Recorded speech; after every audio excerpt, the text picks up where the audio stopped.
Tuhan sampai untuk menikmati kemenangan yang dari Tuhan. Kenapa? Karena dikatakan dalam ayat ini jangan takut. Ya, ayat ini sudah mengatakan jangan takut sebab aku menyertaimu. Jadi kalau sudah Tuhan yang berkata demikian, ya, Tuhan sudah berkata jangan takut, bahwa sesungguhnya kita ada kesempatan, ada waktu beraktivitas, ya, ada waktu bagi kita beraktivitas. Saatnya bagi kita untuk melakukan segala sesuatu bersama dengan Tuhan, karena Tuhan sudah berkata penyertaannya bagi setiap hidup kita ini ya selalu ada. Kalau kita lihat kemarin, ya minggu yang lewat kita sudah baca bahwa Dia tidak pernah meninggalkan kita, bahwa Dia tidak pernah membiarkan kehidupan kita, sebab Dia yang memilih kita, mengambil kita dari ujung-ujung bumi, memilih kehidupan kita untuk dijadikan menjadi miliknya. Jadi ayat ini mengenalkan hidup kita sebenarnya betapa luar biasanya kasih dan penyertaan Tuhan di dalam setiap kehidupan kita. Ya, betapa luar biasanya perhatian Tuhan itu di dalam kehidupan kita agar hidup kita ini bisa meluangkan waktu.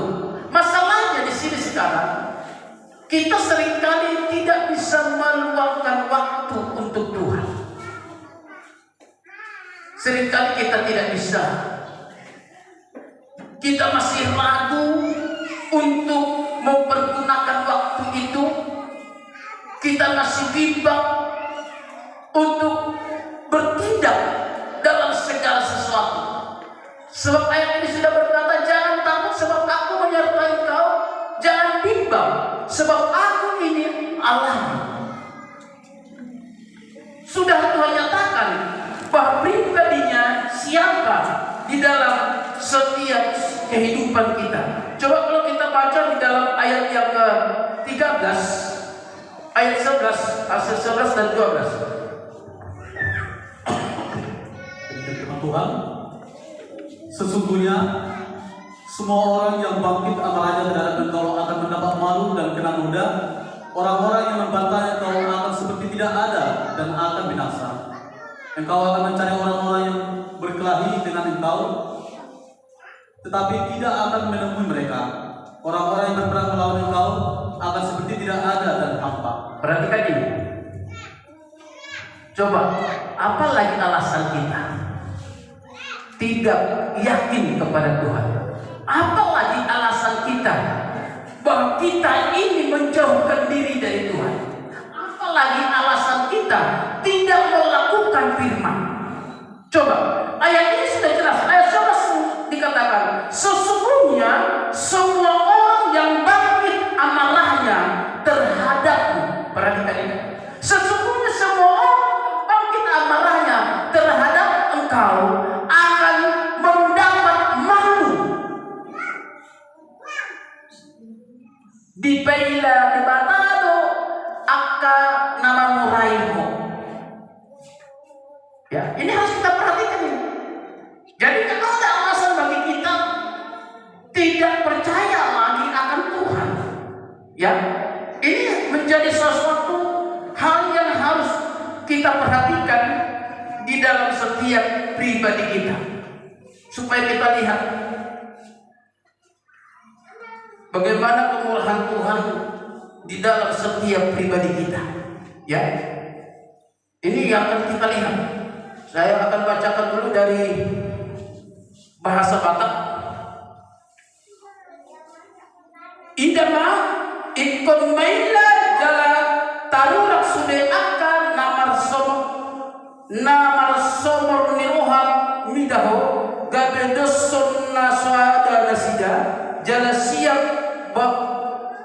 bawa akan nama mabadaiho. Jadi ini kita lihat idama ikon maila jala tarurak sude akan namar somar diroha midaho. tarurak. Ang hidup tarurak bahasa Batak kan noto omman hidup nga pailah. Ya. Omman hidup pailah.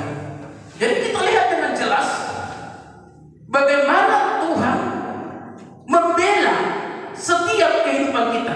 Kalau dalam terjemahan lama dikatakan bahwasanya kemalu-maluanlah dan kecelaanlah kelak mereka sekalian yang berbangkit amarahnya akan dikau. Mereka itu akan jadi seperti ketiadaan, dan segala orang yang berbantah-bantah dengan dikau itu akan binasa. Sama. Jadi lebih jelas dia. Ini terjemahan lamanya. Jadi orang yang berbantah-bantahan, tahu orang yang berbantah-bantahan, mereka sama itu, ya harus kita lihat.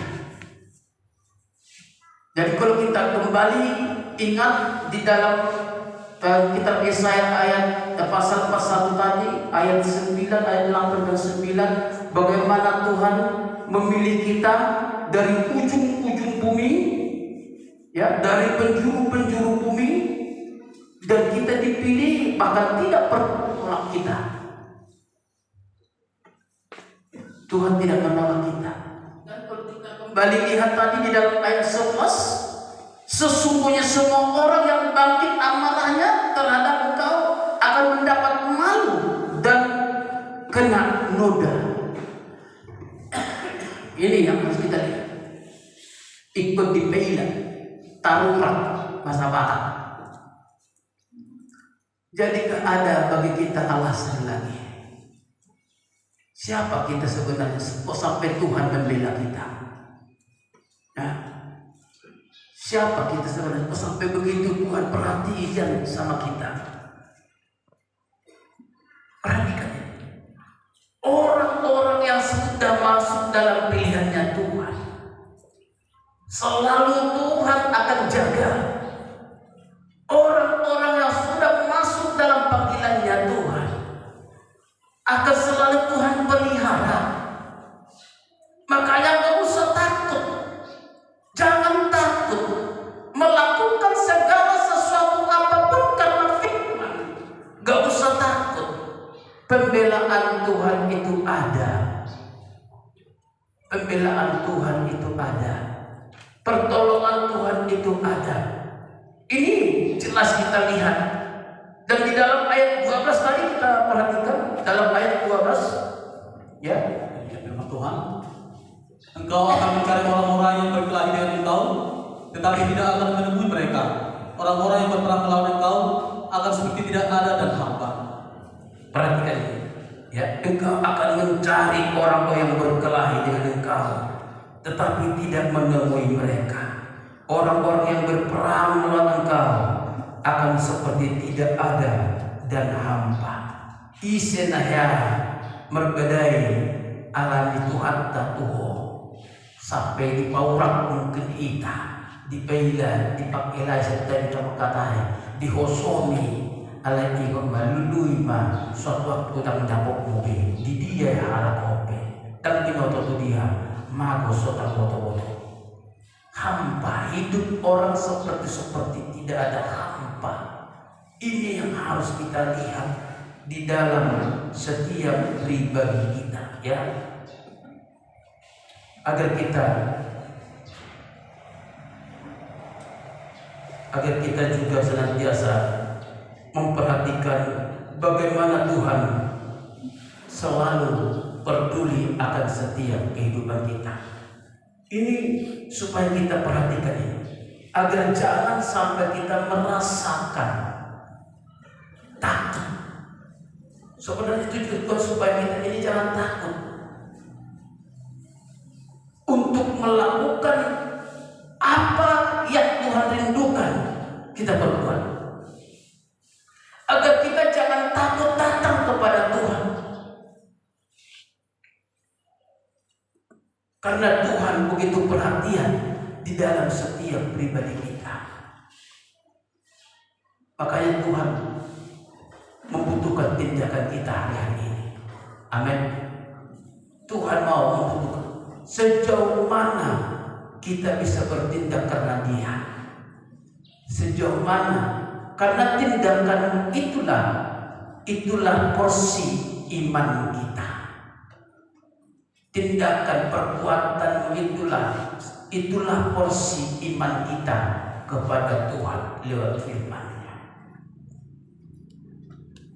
Nampai dong hal persiapan aku dah ada papainan soal itu penjak fokus. Gak ada iman tanpa perbuatan sama dengan mati. Gak ada arti. Ya, perbuatan tanpa iman juga sama. Tapi yang Tuhan mau iman itu dibarengi dengan perbuatan. Itu yang mau Tuhan lihat. Makanya sejauh mana kita bertindak di dalam iman, apa yang kita perbuat di dalam hidup karena firman, itulah porsi iman kita. Dan segitu juga yang mau kita nikmati pertolongan, lawatan, dan berkatnya Tuhan. Kenapa? Karena kita seringkali merasa takut, masih bimbang kepada Tuhan.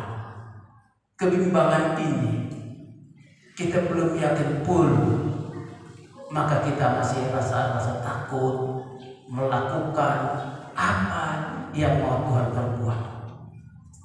Makanya kemenangan di dalam kehidupan kita bersama Tuhan itu belum kita rasakan. Sekian tahun Tuhan sudah katakan dengan tangan kanan, tuntunan tangan kanannya kita mendapatkan kemenangan. Kita belum dapatkan. Kenapa? Karena kebimbangan dan rasa takut itulah membuat kehidupan kita tidak menikmati kemenangan. Saya tunggu peduli rasa biar kita, ya biar aku biar di roha, nggak biar pon, nggak biaran. Makanya kan gue tahu lah, sampai bertahun-tahun kita jadi anak Kristen. Ala dan ubo kita jadi berkat di bagasan papainan. Tanggal di bergana sebenarnya. Nah tuh si bayi berkat itu dibagi Tuhan. Ya, makanya kita harus perhatikan sebagai anak-anak Tuhan, sebagai gereja Tuhan yang mau diberikan Tuhan kekuatan. Karena kalau sudah ini terjadi, kita akan mendapat kehidupan yang kuat. Ya, ini akan kita dapatkan. Jadi gereja yang kalau sudah memiliki kemenangan ini, itu akan menjadikan hidup kita gereja yang kuat, gereja yang kuat, gereja yang kokoh. Ya, gereja kokoh.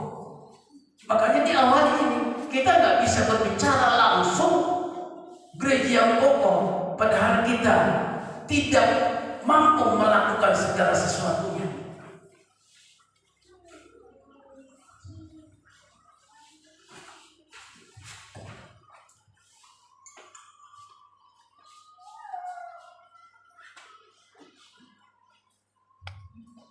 Kita lihat hari-hari ini gitu, kita mau itu kita menjadi orang yang kuat. Namanya orang yang kuat itu tidak ada rasa takutnya lagi, ya, tidak bimbang. Kebimbangan dalam hidup itu sudah dibuang, ya itu. Jadi gereja yang kuat juga nantinya akan ada ke sana, dan kita akan dibawa menjadi gereja yang kuat nantinya kalau sudah kita menang di dalam ini, menghadapi rasa takut dan bimbang ini. Dua hal ini adalah selalu ditawarkan oleh setan bagi gereja Tuhan supaya kita tidak kuat. Makanya kita lihat tadi, kenapa Tuhan katakan jangan takut, jangan bimbang, karena ayat sesudahnya tadi sudah kita lihat bahwa orang-orang yang berkelahi dengan kita, orang-orang yang bermusuhan dengan kita, lihat bagaimana keadaannya, bagaimana pembelaan Tuhan di dalam hidup kita ini. Ini harus kita pahami. Kenapa kita seringkali tidak bisa bertindak? kita masih takut oleh orang lain. Kadang-kadang kalau kita berbuat atau tawaddah dan dakwah itu berat kita sampai kosong orang. Karena bahasa ini seringkali orang menjadi tidak bisa berkorban. Ya. Dan ini harus dibuang. Apapun kata orang, kalau sudah ada iman lakukanlah untuk Tuhan. Amin. Jangan karena orang lain. Jangan karena orang lain. Walaupun orang itu mengungkapkan hal seperti itu urusannya nanti dengan Tuhan. Supaya kita bisa melihat bagaimana pembelaan Tuhan. Dan kita akan lihat bagaimana kemurahan Tuhan itu selalu ada di dalam setiap kehidupan kita. Dan demikian juga pada saat hari ini. Kenapa kita harus tetap percaya kepada Tuhan? Kenapa sampai dikatakan jangan takut? Karena kalau bahasa takut ini yang sering kali ditebarkan oleh setan membuat setiap pribadi kita yang hari-hari ini tidak bisa menikmati berkat Tuhan. Karena rasa takut inilah kehidupan kita membuat kehidupan pribadi kita menjadikan kita tidak bisa melihat berkat kemenangan. Seorang pemimpin dua bertemu dia. Ya, saya masih ingat dulu dalam pelayanan kita di tempat ini, waktu baru-baru bulan bangunan, pernah kita buat itu untuk pembangunan 500 ya per tahun. Ya, kita coba 500 per tahun. Wah, udah mulai ada yang beribadah. Ya, saya sampai ke telinga saya ada berkata, "Ada foto pendidikan melakukan pemehanai begini." Ya, karena Pak, saya nggak malu, saya nggak takut ngomong uang, karena yang saya ngomongkan uang pun bukan untuk pribadi kami. Semua uang yang saya bicarakan untuk pelayanan. Ya, kalau kita mau maju memang harus berkorban. Apapun ceritanya, kalau nggak ada uang, nggak mau berkorban, nggak bisa maju. Itu pasti. Makanya kita harus berani. Kalau saya mulai takut, ya nggak jadi. Saya sudah ada banyak saya lihat berkat hamba Tuhan. Kalau datang pelayan dari gerejanya, khotbah kamu cuma tentang perburuan. Aduh, kenapa? Ini sering saya ngomong sama hamba Tuhan. Kenapa banyak hamba Tuhan takut berbicara uang di gerejanya? Kan gereja itu kan kita bapak sih, kita anak-anak kita, masa takut? Kau usah diundang orang lain hanya membicarakan perpuluhan. Kan nggak bagus, nggak pas. Artinya kalau saya undang dari hamba Tuhan yang dari lain berbicara perpuluhan di tempat ini, ada beberapa image yang terjadi. Ini penting, ya. Kenapa? Apakah kita nggak berani, atau memang keuangan bagaimana, atau mempermalukan jemaat juga bisa iya, ya kan? Tetapi kita harus berani membicarakan apa yang ada dalam firman Tuhan. Perpuluhan ada kok di dalam Alkitab. Masalah keuangan masalah keuangan ada, masalah pembangunan ada di dalam Alkitab, semua ada. Ya, pasti tujuannya kemana? Itu harus jelas. Tujuannya kemana? Supaya kita semakin kuat. Kita juga demikian. Kekuatan yang Tuhan berikan bagi kita harus jelas tujuannya mau kemana. Maka sampai katakan jangan takut, aku menyertaimu. Jangan takut ini mau kemana. Jangan kita buat Tuhan katakan jangan takut, aku menyertaimu. Lah itu berninja. Pasti harus tujuannya. Oh, unang bagian penyertaan Tuhan rokok, mangkok, marampok, mana mau toto ya. Bukan itu. Jangan bimbang aku alamu. Unang bimbang di pijama sepijama, paling layak juga nih. Tuhan di sini. Tahu. Kadang-kadang kurang diperjelas, kurang salah mengerti. Artinya jadi firman itu dipakai, diperalat untuk melakukan segala sesuatu. Bukan itu maksudnya. Ya. Tetapi Tuhan rindu kehidupan kita ini jelas. Keberanian kita itu juga jelas. Untuk apa? Itu. Sehingga hidup yang kita miliki menjadi hidup yang berarti nantinya. Tuhan akan peduli kok dalam setiap kehidupan anak-anak Tuhan. Ya. Tadi kita sudah dengar kesaksian daripada jadi kalau orang berharap kepada Tuhan, kalau yang satu tertutup, yang lain terbuka. Yang dari sini ditutup, yang lain pasti bukan Tuhan. Gak ada. Tuhan akan pasti cukupkan. Asalkan kita mau. Pertama, jangan takut dalam hidup ini bahwa Tuhan kita itu ada. Amin. Amin. Unang terlebih kita. Ada buat Tuhan. Seumur ditekan, ada buat kita. Ayado Tuhanku nama tanpa jalan di sini. Aduh Tuhan tamak kita. Ulang mimpi kita. Ikut ada porsi kita semua. Sedangkan hidup pertama-tama lain dipelihara Tuhan. Agar unang kita pakai lebih malas. Ada sesuatu kan?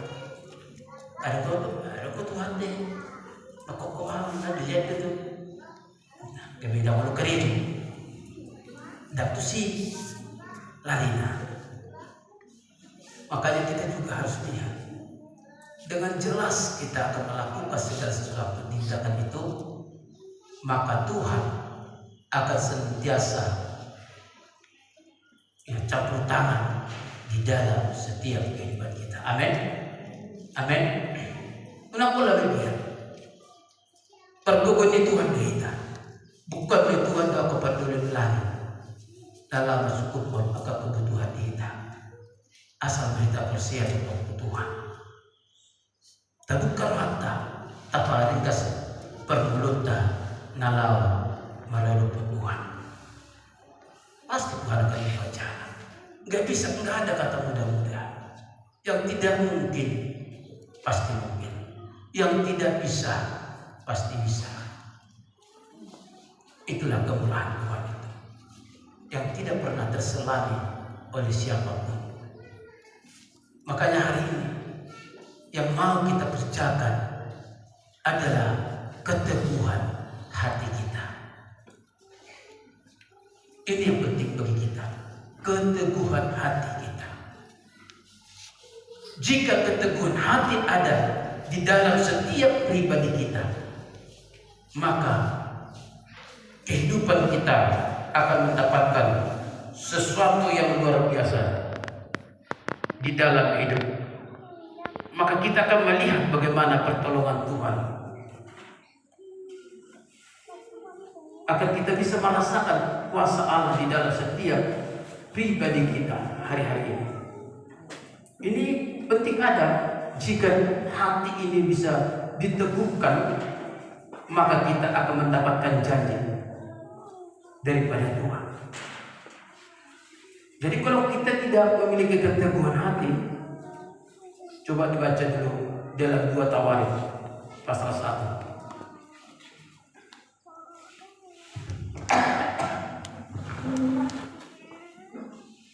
Ayat 9.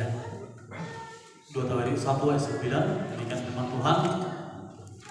Maka sekarang ya Tuhan Allah, tunjukkanlah keteguhan janjimu kepada Daud anak ayahku, sebab Engkaulah yang telah mengangkat aku menjadi raja atas suatu bangsa yang banyaknya seperti debu debu tanah. Ya, jadi ini satu permohonan ini harus ditunjukkan keteguhan janji. Jadi keteguhan itu penting ditunjukkan supaya kita mendapatkan, ya, supaya kita mendapatkan apa yang dinyatakan di dalam setiap kehidupan kita. Kalau tidak kita mau menunjukkan keteguhan hati ini, kita tidak akan merasakan, bahkan kita tidak menerima janji apapun dari Tuhan. Ini harus ada dalam setiap pribadi kita.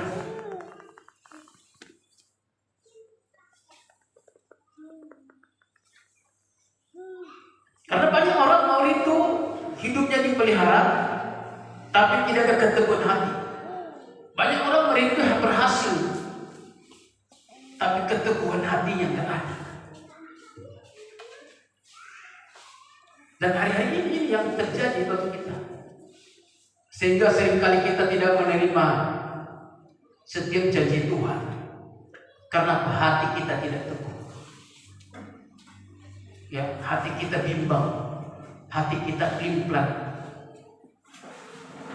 Makanya kita tidak bisa dapatkan memiliki apa yang dinyatakan oleh firman itu. Tapi coba kalau kita memiliki keteguhan hati, sampai dikatakan dalam doa ini, ya, maka sekarang ya Tuhan Allah, tunjukkan keteguhan janjimu kepada Daud ayahnya. Ini kira-kira dua siapa ya? Hah? Salomo kan?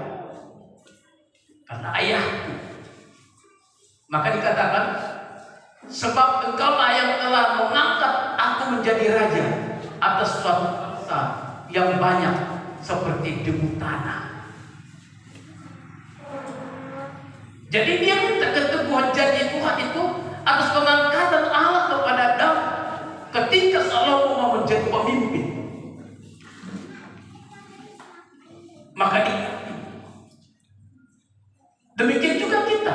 Kalau kita sudah memiliki keteguhan hati, maka kita dapat kemenangan apa yang sudah dijanjikan itu. Dengan tangan kanannya kita akan mendapatkan kemenangan. Tapi kalau kita tidak teguh hati kita akan mengalami kemerosotan dan kita seringkali mengalami kekecewaan. Disinilah seringkali hidup kita tidak menerima janji Tuhan.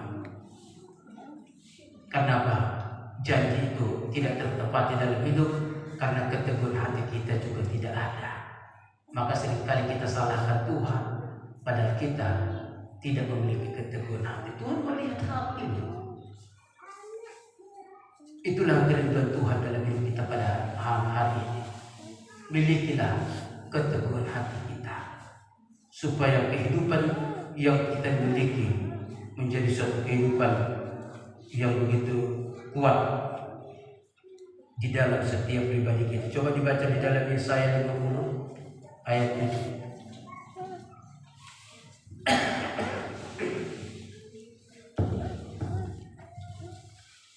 Yesaya 50 ayat 7.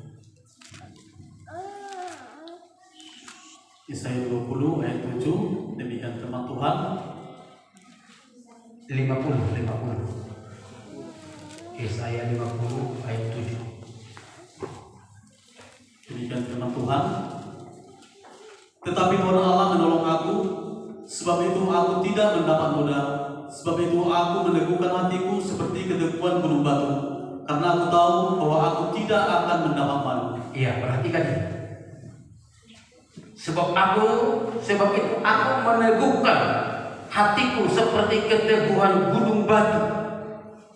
Ya, karena aku tahu bahwa aku tidak akan mendapat malu. Tuhan Allah menolong aku. Sebab itu aku tidak mendapat noda. Sebab itu aku meneguhkan hatiku seperti keteguhan gunung batu. Baik. Meneguhkan hati seperti keteguhan gunung batu.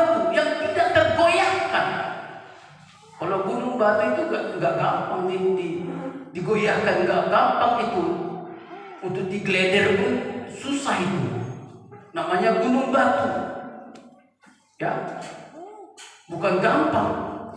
Tapi keteguhan hatinya itu dikatakan seperti keteguhan hati gunung batu. Karena dia tidak takut bahwa Tuhan akan memberikan pertolongan dalam hidup. Harus ada komitmen seperti ini bagi kita. Amin. Amin. Amin.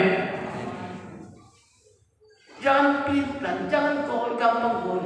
Teguhkan hati. Harus seperti keteguhan hati kita, seperti keteguhan gunung batu. Maka di saat itulah Tuhan akan memberikan pertolongan yang ajaib dan berkat-berkat di dalam kemenangan bagi kita. Puji Tuhan. Ini firman Tuhan yang kita dapatkan hari ini. Biar kita mulai memiliki keteguhan hati supaya rasa takut bimbang terbuang. Kalau kita tidak memiliki keteguhan hati, maka ketakutan akan tetap menghantui kita, membuat hidup kita tidak pernah berada dalam kemenangan.